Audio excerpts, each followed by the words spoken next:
Welcome to the VIP lane of finance, where we demystify exempt securities for licensing and practice. We will explore how certain financial instruments bypass the standard registration process. The default rule for all standard financial instruments entering the public market is simple: stop and register.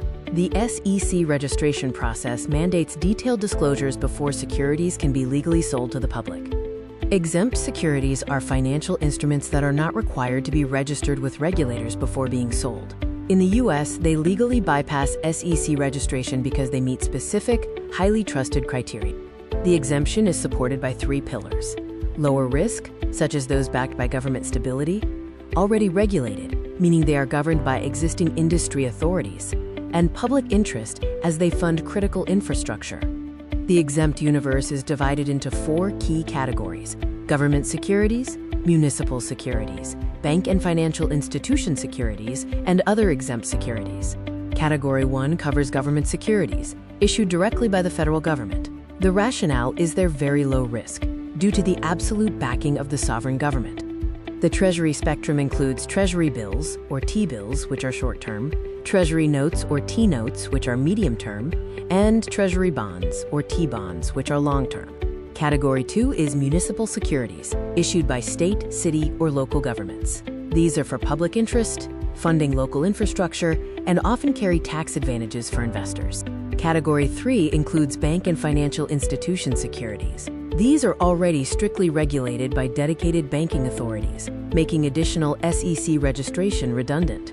A prime example is certificates of deposit, or CDs. Category 4, specialized exemptions, includes nonprofit organization securities, insurance company securities, and common carrier securities, such as those from railroads and utilities.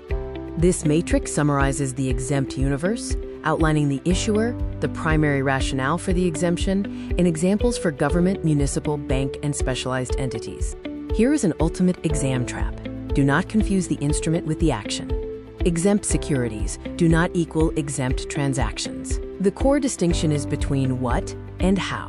Exempt securities are the object. The security itself is inherently exempt. Exempt transactions are the action. The way it is sold is exempt, regardless of the underlying security.